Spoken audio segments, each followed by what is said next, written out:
ಚಿಕ್ಕಮಗಳೂರಿನ ಪವಿತ್ರವಾದಂತಹ ದತ್ತಪೀಠದಲ್ಲಿ ಇವತ್ತು ಇರತಕ್ಕಂತ ಅಕ್ರಮವಾದಂತಹ ಗೋರಿಗಳ ಬಗ್ಗೆನೂ ಸಹ ಇವತ್ತು ಏನು ಧರ್ಮಸ್ಥಳದಲ್ಲಿ SITಯನ್ನ ತನಿಖೆ ಮಾಡ್ತಿದೆ ಅದೇ ರೀತಿಯಾದಂತಹ ಉತ್ಖನನ ದತ್ತಪೀಠದಲ್ಲಿ ಆಗಬೇಕು ಅಂತ ಹೇಳಿ ರಾಜ್ಯ ಸರ್ಕಾರಕ್ಕೆ ಆಗ್ರಹವನ್ನು ಮಾಡ್ತೀನಿ. ಮತ್ತೆ ಆಧುನಿಕ ತಂತ್ರಜ್ಞಾನವನ್ನು ಬಳಸಿ ಗೋರಿಗಳಿಗೆ ಯಾವುದೇ ರೀತಿಯಾದಂತಹ ಹಾನಿಯಾಗದ ರೀತಿಯಲ್ಲಿ ನಿವೃತ್ತ ನ್ಯಾಯಾಧೀಶರ ಸಮ್ಮುಖದಲ್ಲಿ ಅದನ್ನು ಉತ್ಖನನ ಮಾಡಬೇಕು ಅಂತ ಹೇಳಿ ನಾನು ರಾಜ್ಯ ಸರ್ಕಾರಕ್ಕೆ ಆಗ್ರಹವನ್ನು ಮಾಡ್ತೀನಿ. ಮತ್ತೆ ಜಿಲ್ಲಾಧಿಕಾರಿಗಳಿಗೂ ಸಹ ಈಗಾಗಲೇ ಮನವಿಯನ್ನು ಮಾಡಿದೆ.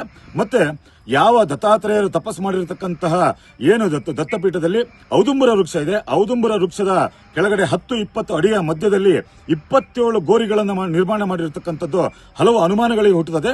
ಹಾಗಾಗಿ ದಯವಿಟ್ಟು ರಾಜ್ಯ ಸರ್ಕಾರ ತತ್ಕ್ಷಣವೇ ಇಲ್ಲಿಗೂ ಸಹ ಒಂದು ತನಿಖೆಯ ತಂಡವನ್ನು ಕಳಿಸಿ ಉತ್ಖನನವನ್ನು ಮಾಡಬೇಕು. ಇರತಕ್ಕಂಥ ಗೋರಿಗಳ ಯಾರು ಸತ್ತಿದ್ರು ಮತ್ತೆ ಆ ದಾಖಲೆಗಳೇನು, ಗ್ರಾಮ ಪಂಚಾಯತಿಗಳಲ್ಲಿ ಯಾವ ದಾಖಲೆಗಳಿದೆ, ಮತ್ತೆ ಪೊಲೀಸ್ ಇಲಾಖೆಯಲ್ಲಿ ಯಾವ ದಾಖಲೆಗಳಿದೆ ಅಂತ ಪರಿಶೀಲನೆ ಮಾಡಬೇಕು.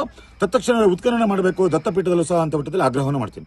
ಚಿಕ್ಕಮಗಳೂರಿನ ಪವಿತ್ರವಾದಂತಹ ದತ್ತಪೀಠದಲ್ಲಿ ಇವತ್ತು ಇರತಕ್ಕಂತ ಅಕ್ರಮವಾದಂತಹ ಗೋರಿಗಳ ಬಗ್ಗೆನೂ ಸಹ ಇವತ್ತು ಏನು ಧರ್ಮಸ್ಥಳದಲ್ಲಿ SITಯನ್ನ ತನಿಖೆ ಮಾಡ್ತಿದೆ ಅದೇ ರೀತಿಯಾದಂತಹ ಉತ್ಖನನ ದತ್ತಪೀಠದಲ್ಲಿ ಆಗಬೇಕು ಅಂತ ಹೇಳಿ ರಾಜ್ಯ ಸರ್ಕಾರಕ್ಕೆ ಆಗ್ರಹವನ್ನು ಮಾಡ್ತೀನಿ.